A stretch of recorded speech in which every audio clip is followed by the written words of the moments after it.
Birchwood School of Hawken. This is your Birchwood News Network, brought to you by the 7th grade leadership broadcasting team for the week of October 25th. Thank you for joining us. My name is Joshua. And my name is Yara. Happy World Pasta Day! Pasta is a dish originally from Italy, made of dough usually consisting of wheat and water. Do you know that the world record for the world's largest bowl of pasta weighed more than 17,000 pounds? It took 40 chefs over 19 hours to cook and to prepare it. But that's enough about pasta. Back to the BNN. Today we have birthday announcements, a new exciting segment celebrating Birchwood's class of 2022 and last week's rerun. But first, this week's riddle. A girl fell off a 20-foot ladder. She wasn't hurt. How? Email your answer to bnn@birchwoodschool.org for a chance to win a delicious pasta treat. Delicious pasta treat. You are just gonna have to submit your guess to find out. It's a BNN pasta style. Remember, that is bnn@birchwoodschool.org. Last week's 6 lucky riddle solvers were Jonathan in 7th grade and the 4th graders Gia, Jenna, John, and Magdalene. If you're one of these students, come down to the office before dismissal for your treat. Now for birthdays. We have a triple birthday on Monday. Zev will be turning 14, Suchi will also be turning 14, and Nabil will be turning 8. We hope you all have an amazing day. On Tuesday, we have a double birthday. Krisanti will be turning 11, and Alana will be turning 7. May you both have a wonderful day. On Friday, the 29th, Isabella will be turning 6. Have a super awesome day. Last but not least, on Sunday, October 31st, Talia will be turning 5 years old. I hope you have the best birthday ever. And now for a new segment, Classroom Spotlight. We take a look at the 4th grade social studies classroom with Mr. Boyer and Mrs. Moore.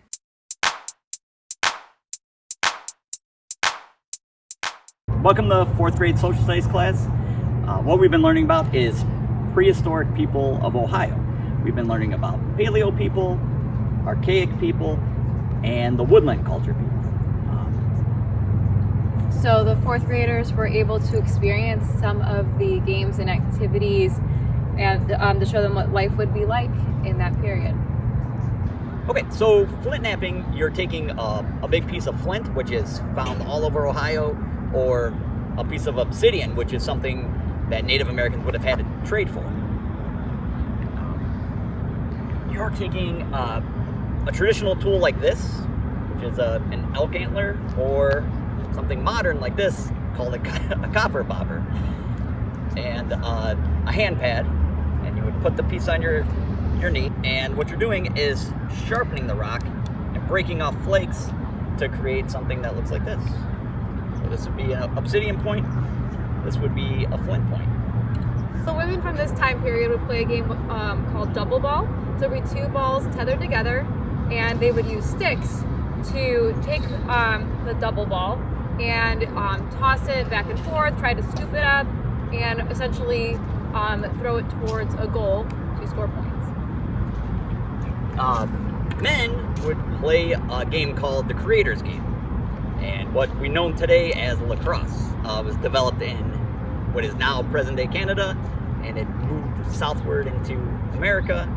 And this game was played up to 10,000 people at a time, and goals were set miles apart. So it's an intense game, and what you're working on is your skill. During the archaic time, we have our first super weapon developed. This is called the atlatl. This was taking the place of people throwing spears. This allowed you to get a little more speed and a little more accuracy on your target. Just a plain stick with some modifications. This is a bow and arrow, another weapon that the Native Americans would use for hunting.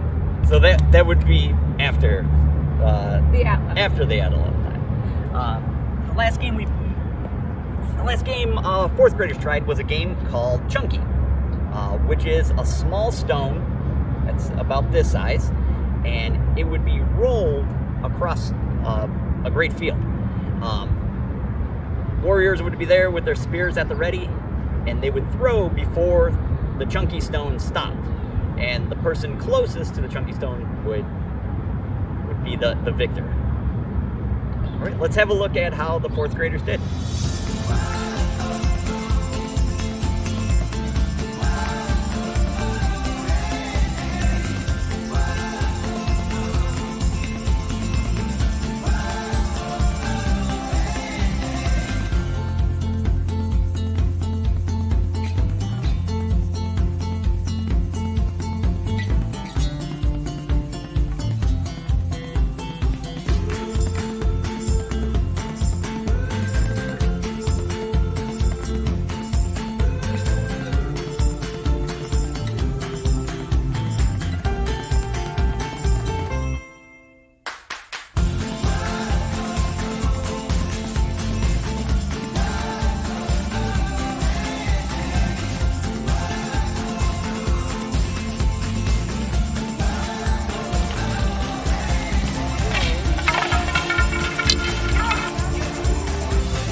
Now it's time to celebrate Birchwood's class of 2022. Omar will be interviewing Jeremy for this week's episode. Last week, Rewind will also be included in this video.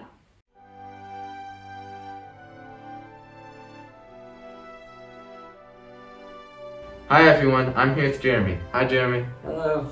I have a few questions to ask you, is that alright? Sure. The first question is, what is your favorite Birchwood memory? I really enjoyed working on the NPR podcast challenge last year. It was really great to be working with my classmates, and I had a lot of fun. I didn't really even feel like school. It was just all around really enjoyable.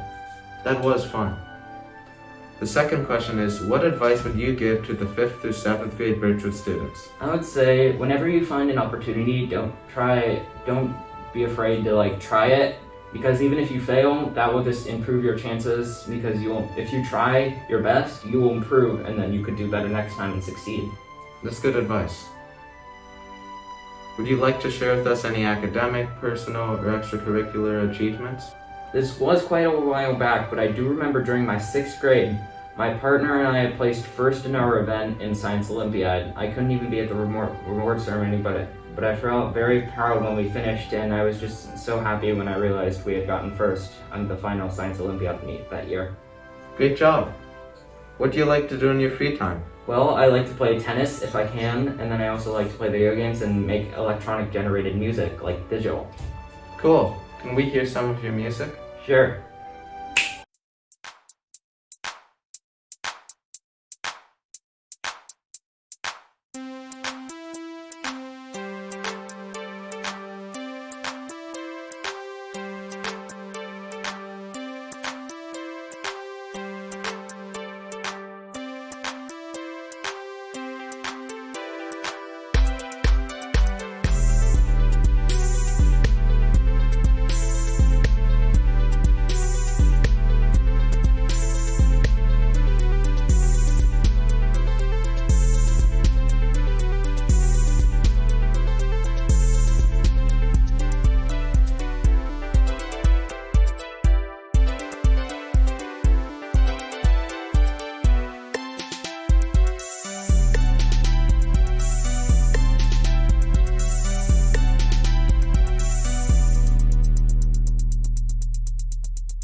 Thanks for sharing that with us.